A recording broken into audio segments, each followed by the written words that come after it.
بسم اللہ الرحمن الرحیم الحمد للہ رب العالمین والصلاة والسلام علی رسولہ محمد وعلی آلہ وصحبہ اجمعین اما بعد۔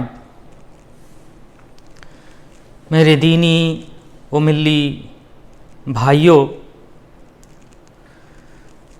جامع الہیئہ جموم میں جو آج جمعہ کا خطبہ ہوا ہے، اس خطبے کا خلاصہ اردو زبان میں آپ کے سامنے پیش کیا جائے گا انشاءاللہ۔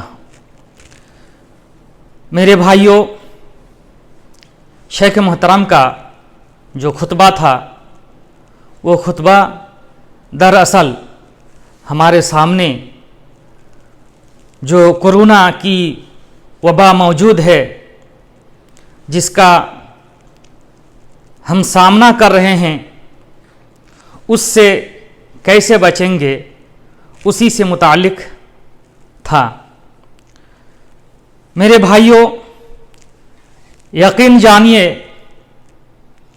کہ بندہ کے جو حالات ہیں ان کو بدلنے والا صرف اور صرف اللہ تبارک و تعالی ہے۔ ان کے علاوہ کوئی ایسی ذات نہیں ہے جو بندوں کے حالات کو بدل سکے۔ اللہ تعالیٰ ہی ہے جو امن کو خوف میں بدل دیتا ہے اور خوف کو امن میں بدل دیتا ہے۔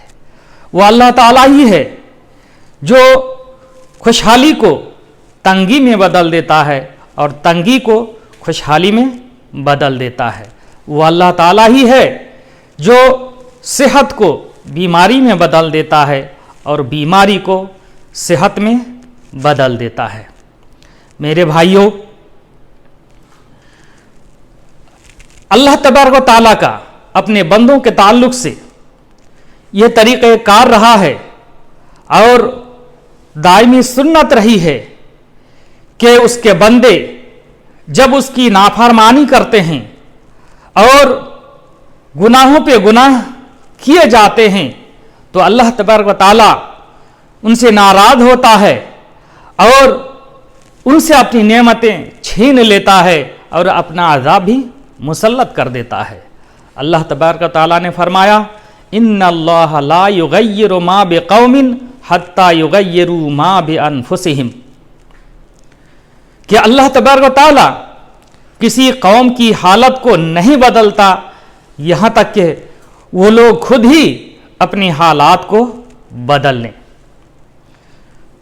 وَإِذَا أَرَادَ اللَّهُ بِقَوْمٍ سُوءًا فَلَا مَرَدَّ لَهُ وَمَا لَهُم مِّن دُونِهِ مِن وَالٍ، اور اللہ تبارک و تعالی جب کسی قوم کو سزا دینے کا ارادہ کرتا ہے تو پھر اس کو بدلتا نہیں اور ان لوگوں کے لیے اللہ تعالیٰ کے سوا کوئی کارساز بھی نہیں ہے۔ میرے بھائیوں، اللہ تبارک و تعالیٰ جب یہ نعمتیں ان سے چھین لیتا ہے اور ان پر عذاب مسلط کر دیتا ہے تو اس میں بھی حکمت ہوتی ہے۔ وہ حکمت یہ ہے کہ بندہ اللہ تبارک و تعالیٰ کی طرف رجوع کرے، گناہ کے کام کو چھوڑ دے اور حقوق اللہ اور حقوق العباد کا پورا خیال رکھے، توبہ نصوحہ کرے۔ جب ایسا کرتا ہے تو اللہ تبارک تعالیٰ ان پر رحم کرتا ہے، ان کی توبہ قبول بھی کرتا ہے۔ اللہ تبارک تعالیٰ نے کلام پاک میں بیان فرمایا، قُلْ يَا عِبَادِيَ الَّذِينَ أَسْرَفُوا عَلَىٰ أَنفُسِهِمْ لَا تَقْنَطُوا مِن رَحْمَةِ اللَّهِ إِنَّ اللَّهَ يَغْفِرُ الذُّنُوبَ جَمِيعًا إِنَّهُ هُوَ الْغَفُورُ الرَّحِيمُ، کہ میرے آپ کہہ دیجئے اے نبی صلی اللہ علیہ وسلم، آپ ان کو پہنچا دیں کہ میرے وہ بندو جنہوں نے اپنے آپ پر ظلم کیا، زیادتی کی، تم لوگ اللہ تعالیٰ کی رحمت سے مایوس نہ ہو جاؤ، بے شک اللہ تبارک و تعالیٰ تمام گناہوں کو معاف کر دیتا ہے، بے شک وہ بہت زیادہ بخشنے والا اور رحم کرنے والا ہے۔ وَأَنِيبُوا इला रब्बिकुम व अस्लिमू लह, और तुम लोग अपने रब की तरफ रुजू करो, अपने रब की तरफ झुक जाओ और सिर्फ उसी की फरमा बरदारी करो। मिन क़ब्ल अन यअतियाकुमुल अज़ाब सुम्मा ला तुनसरून, कब्ल इसके के तुम पर अज़ाब आ जाए और फिर तुम्हारी मदद ना की जाए। मेरे भाइयों, ये वबा जिसका हम सामना कर रहे हैं और पूरी दुनिया जिससे मुतासिर है आज, इस वबा की वजह से लाखों इंसानी जानें तबाह बर्बाद हो गई, लाखों लोग मौत के घाट उतार दिए गए। आखिर ये क्या है? मेरे भाइयों, यकीन जानिए कि ये हमारी बदआमली का नतीजा है, क्योंकि अल्लाह तबारक ताला की यह सुन्नत है कि जब उसके बंदे गुनाहों पे गुनाह किए जाते हैं तो वह अजाब में मुब्तला करता है। तो यकीन जानिए कि ये वबा अजाब की शक्ल में आई होगी। मेरे भाइयों, जब ये वबा अजाब की शक्ल में हम पर आई है तो हम उससे कैसे बच सकते हैं? जाहिर बात है, हमारी बदआमली के सबब, हमारे गुनाहों के सबब, अवामिर व नवाही में अल्लाह ताला के अवामिर और नवाही को बजा नहीं लाने के सबब जब यह अजाब हम पर आया है तो उससे बचने का एक ही तरीका है मेरे भाइयों कि हम तमाम लोग अल्लाह तबारक ताला की तरफ रुजू करें, तौबा इस्तिग़फ़ार करें, हम गुनाहों को छोड़ दें और तौबा नसूहा करें। इस तरह करके ही हम अल्लाह तबारक ताला की तरफ से जो आया हुआ अजाब है उससे बच सकते हैं, इस वबा से बच सकते हैं। मेरे भाइयों, उसके साथ साथ दूसरे जो असबाब हैं वो असबाब भी इख्तियार करना है।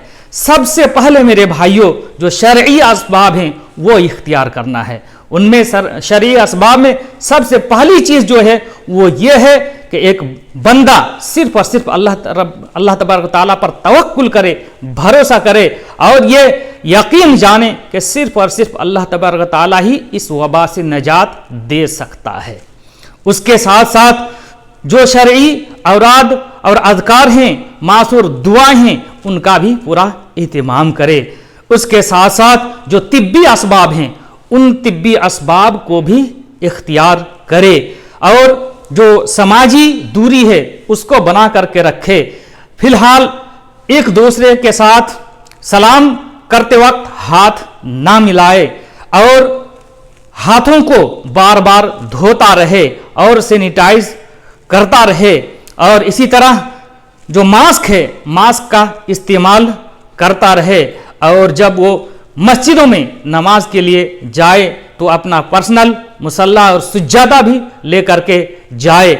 इसके अलावा वज़ारत सेहत की तरफ से जो भी हिदायत दी जाएं उन तमाम हिदायत के मुताबिक अमल करे। इस तरह अगर हम करें तो यकीनन अल्लाह रब्बुल इज़्ज़त की ज़ात से उम्मीद है कि अल्लाह रब्बुल इज़्ज़त हम पर रहम करेगा और हम उससे छुटकारा हासिल कर सकते हैं। अल्लाह तबारक व तआला से दुआ है कि अल्लाह तबारक व तआला हम लोगों को इस वबा से महफूज रखे। अल्लाह रब्बुल इज़्ज़त हमारे गुनाहों को माफ़ करे। अल्लाह तबारक व तआला हमारी तौबा को कबूल करे। अल्लाह रब्बुल इज़्ज़त अवामिर व नवाही का पूरा इत्मीम करने की तौफीक अता फरमाए। जब तक अल्लाह रब्बुल इज़्ज़त हम लोगों को इस दुनिया में ज़िंदा रखे, सही ईमान, सही अक़ीदे और सही अमल की तौफीक बख्शे और अल्लाह ताला जब भी हमारा ख़ात्मा फरमाए तो ख़ात्मा बिल खैर फरमाए। व सल्लल्लाहु अला नबिय्यिना मुहम्मदिन व अला आलिहि व सहबिहि अजमाइन व जज़ाकुमुल्लाहु खैरा।